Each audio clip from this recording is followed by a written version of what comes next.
बिस्मिल्लाहिर्रहमानिर्रहीम। उम्मीद करता हूँ आज सब पे खैरियत से होंगे। तो मेरे भाइयों, आज के वीडियो में मैं आपको खुमरों के मुतल्लिक मुकम्मल इन्फॉर्मेशन दूंगा।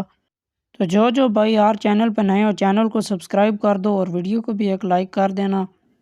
तो वीडियो को शुरू करते हैं। तो खुमरे की ब्रीडिंग की बात करें तो ये पूरा साल ब्रीड करता है।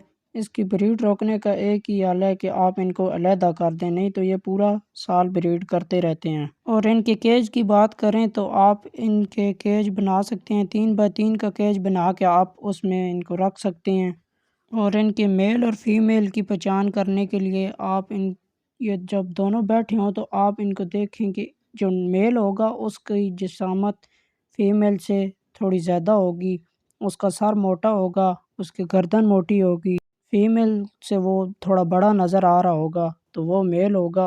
और एक और आसान तरीका होता है इसकी मेल फीमेल चेक करने का। आप इसकी टेल के नीचे एक इसकी हड्डी होती है, उसमें आप उंगली लगा के देखें। अगर आपकी उंगली पूरी आ रही है उसमें तो ये फीमेल होगी।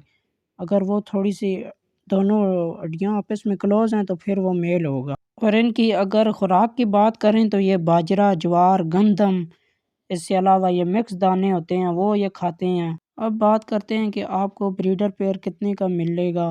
2000 या 2500 तक आपको ब्रीडर पेयर मिल जाएगा। और ये भी कबूतरी की तरह 2 अंडे देते हैं और कभी कभी तो ये 1 अंडा दे देते हैं।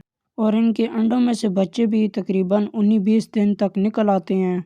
और परिंदों की तरह इनको इतनी ज़्यादा बीमारी भी नहीं लगती है, बस इनकी आप सफाई का ख्याल रखें। जब आप इनके पिंजरे को साफ़ नहीं करेंगे तो फिर इनको बीमारी लगेगी, नहीं तो वैसे इनको बीमारी भी इतनी ख़ास नहीं लगती। और आपने एक और चीज़ का ख्याल रखना है कि आप इनका केज को धूप पे रख दें, इसके पिंजरे को, क्योंकि इनको धूप ज़्यादा अच्छी लगती है। और ये कबूतरों के साथ भी रह सकते हैं, पर अच्छा यही होगा कि इनको अलग केज बना के उधर रखें, क्योंकि इनको फिर कबूतर भी तंग करते हैं। तो अगर आपने खुमरों के बारे में कुछ और पूछना है तो आप नीचे वीडियो के नीचे आप मुझे कमेंट्स करके पूछ सकते हैं।